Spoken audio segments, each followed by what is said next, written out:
Ассалаумағалейкум. Каналға тіркеліп, лайк баса кетіңіз.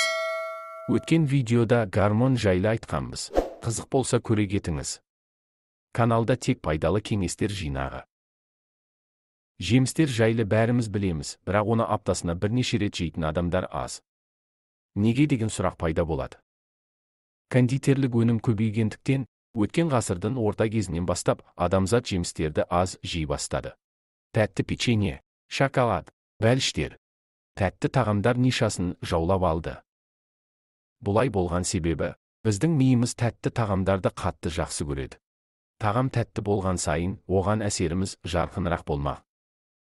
Кондитерлік өнімде қант көп болғандықтан жемістерді екінші орынға қойып қойған. Біз не істей аламыз? Өзіміздің назарымызды табиғи өнімдерге аударуымыз керек. Өзіңізді жақсы сезіну үшін, күнделікті жеуге кеңес беретін жемістер. Бірінші, банан. Ғалымдар бананнан тіпті балаларда уланбайтынын анықтаған. Ол магний, кальций, калий, темір, никотин қышқылына толы қазына. Сізді энергияға толтырып, организмдегі көптеген процестерді орнықтырады. Мысалы, жүрек қан тамырларын, иммунитеттік процестер. Екінші, киви. Антиоксидант темір, фосфор, қант, А, Б, С, Д витаминдеріне толы жеміс. Асқазан ойық жарасы және гастритті емдеуге көмегі тиеді. Іш құрылысын тазартып, организмдегі майды жоюға көмегі тиеді. Ондағы судың көптігінен артынан су ішпеуге болады. Сондықтан таңертең дәретханаға бармастан бұрын жеген дұрыс.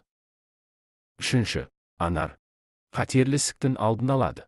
Анардың құрамындағы витамин С, В6, В12 және никотин қышқылынан қан айналым жүйесі жақсарады. Киви секілді анарда асқазан ойық жарасы мен гастритті емдеуге көмектеседі. Кондитерлік өнімдердің орнына жемістерді жегеніңіз дұрыс. Басқа да пайдалы жемістерді білгіңіз келсе, келесі видеода айтатын боламын. Жіберіп алмаңыз. Көмегім тисе тек қуаныштымын.